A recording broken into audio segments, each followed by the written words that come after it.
สบายดีพ่อแม่พี่น้องเนาะวันนี้พามาเบิ่งภาพบรรยากาศยามแลง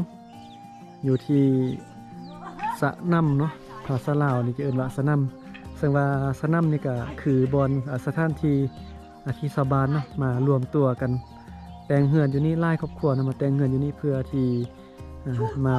ดำรงชีวิตในการไปให้ไปส่วนหรือว่าเลี้ยงสัตว์เนาะตอนช่วยก็เคยมาเนาะแต่ว่ามาเบิ่งตอนแรงบัดนี้บรรยากาศจะต่างกันได้ตอนแรงกับตอนช่วยนี่ตอนแรงจะมีคนหลายเนาะลูกไม้ไปให้ได้ส่วนแต่ว่าชาวบ้านลูกไม้ไปให้ได้ส่วนนี้บ่ได้ย่างมาละลาเด้บางคนก็เป้ฟื้นเก็บผักหักนอมาอาหารการกินลูกไม้ไปให้ได้ส่วนมาเนาะเบิ่งนี่ป้าทุโอ้บางไม้เนาะยังใช้งานได้อยู่บ่นี่ตักน้ำได้เนาะโอ้นี่ภาพบรรยากาศนี่ฮะเบิ่งได้ยากเลยเด้อบางน้ำแบบนี้นะเอาไปตักน้ำกินเนาะคือแบบนั่งไข่เขาแสดงเรื่องนะนี่บนตักน้ำกินนี่ไก่บ่อยู่ใส่บนตักน้ำกินนี่อันนี้ไปตักน้ำกินเนาะบางนี้เนาะโอ้คือกับในนั่งเรื่องไทยเลยนี่นะตักน้ำกินนี่เป็นบางได้นะเป็นบางไม้เฮียไม้สร้างไม้ไผ่แบบนี้เนาะมาแต่งเป็นบางน้ำไปตักกินอย่ามาเบิ่งบริเวณอันนี้ก็เป็นเล้าเข้าเนาะเป็นบอลเก็บไว้เครื่องปลูกเป็นข้าวบ่เป็นสลีบ่กลับมาเก็บไว้อยู่นี่โอ้เลี้ยงเป็ดเลี้ยงไก่นี่หลายขนาดเลยมีหลายครอบครัวนะมาตั้งเรือนอยู่นี่อาศัยอยู่นำกันหลายคนอยู่ว้าวตัวเลี้ยงหมูหลายเท่าไรวะเลี้ยงหมูนะเขาจะบ่เลี้ยงอยู่บ้านนะเลี้ยงอยู่บ้านมันจะวุ่นวายนะมาเลี้ยงไว้นอกบ้านแบบนี้โอ้หลายเนาะทั้งเป็ดไก่หมู เลี้ยงค่ายโดยเฉพาะเลยเต้เลี้ยงไว้กินเต้เนี่ยจะฮอดบุญแล้วเนี่ยเนาะจะฮอดบุญเต็กนึ่มละบุญปีใหม่ละจังไว้ก็ค้ากิน โอ้ทั้งเป็ดไก่ทั้งหมูหลายขนาดเลยอยู่สนั่มนะ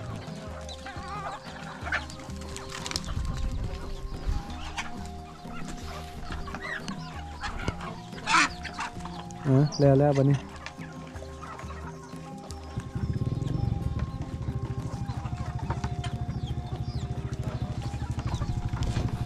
นี่ก็เป็นเส้นทางไปให้ไปส่วน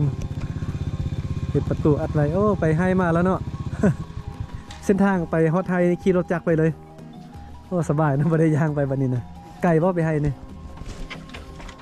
5 ลักขี่รถไปบนนึงก็ฮอดเนาะโอ้ทางดีสบายเนาะบ่คือสมัยตะกี้ละนั่นแหละ เริ่มแปลงทางแล้วเนาะโอ้เบิ่งน้ำมัน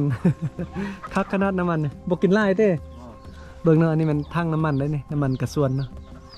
ใส่ท่อได้มีต่อลงมาเลยติดจักรเอานะเพราะว่าอยู่นี่บ่มีไฟฟ้าเถอะเขาจะเอาบ่เอาไฟฟ้าเข้าเนาะนี่สีเขา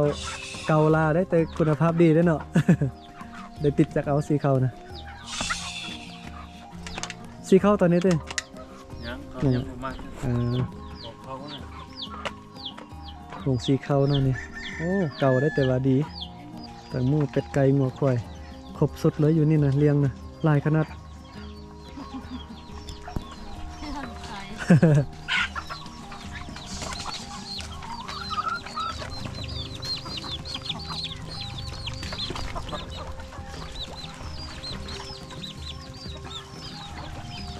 วิถีชีวิตชาวบ้านยามแรงเนาะแข่งขันกันเฮ็ดเวียกยกหัวเวทงานโคกิน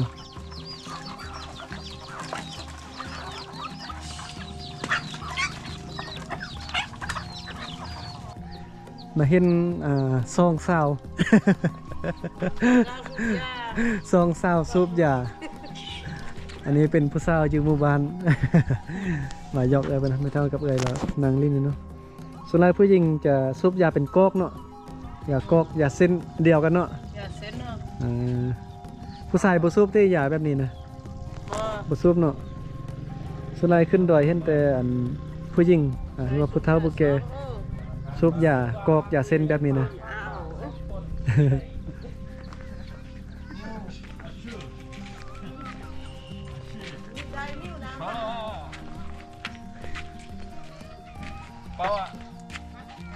เป็นเรียกแล้วเนาะ เกลือหมูเกลือเป็ดเกลือไก่เรียบร้อยสบายบัดนี้นะแต่งสิ่งเพอแล้วล่ะบ่ ตา บ่ได้แต่งเลยเพิ่นยังบ่ทันครัวกินนะไปให้ไปสวนมาเต้หากะลุกมาแต่ให้แต่สวนยังบ่ทันครัวกินเทื่อธรรมชาติงามอะการใช้ชีวิตแบบอยู่นี่ก็แบบง่ายๆเนาะหาอยู่หากินตามธรรมชาติบ้านแท้ๆก็อยู่บ้านอันโพลาเต้อยู่บ้านใดอันนี้มาดำรงชีวิตเพียงแต่มาเฮ็ดไร่เฮ็ดสวนเนาะมาแต่งเฮือนน้อยตุ๊บน้อยอยู่ถ้าว่าเราจะกลับไปเฮือนไกลได้เนาะเที่ยวไปเที่ยวมามันไกลเนาะขี่รถจักรก็หมดน้ำมันไล่สบานไล่ครอบครัวเนาะมาแต่งสนามอยู่นี่รวมตัวกันอยู่นี่เนาะไปให้ไปสวนมาแวะพักผ่อนโอ้เลี้ยงสัตว์เขาก็มักอยู่จะเดียว สบายเนาะบ่มีเงินก็อยู่ได้อยู่นี่นะ ครับน้องเอ้ย เงินแต่อยู่นี่เต้ แม่นเอ้า อันนี้เป็นหยังนี่ มันแก้วตอนเจ้านี่ มันแก้วเอ้าขอบใจหลายๆ มันแก้วอยู่ไห้บ่เนาะอยู่เฮือนก็อยู่ภูลาดพุ่นเนาะบ้านเนาะ เจ้า นี่อายเพิ่นมาอยู่นี่เพื่อเลี้ยงสัตว์ไปให้ไปสวนสบายอยู่นี่นะบ่มีเงินก็อยู่สบายหากินธรรมชาติ ขอบใจเด้อตอนนี้ก็เริ่มมืดแล้วตะเวนลึบน้อยผู้ละยังอยู่กลางป่ากลางดอยนะจะต้องไปกลับก่อนบัดนี้นะยังมีอีกหลายหมู่บ้านนะเส้นทางเส้นนี้นะบ่าวหลังก็จะเดินทางไปแต่ละบ้านแต่ละสถานที่เนาะไปเห็นบนได้สถานที่ต่างๆก็จะรีวิวให้เบิ่งให้ชมนำกัน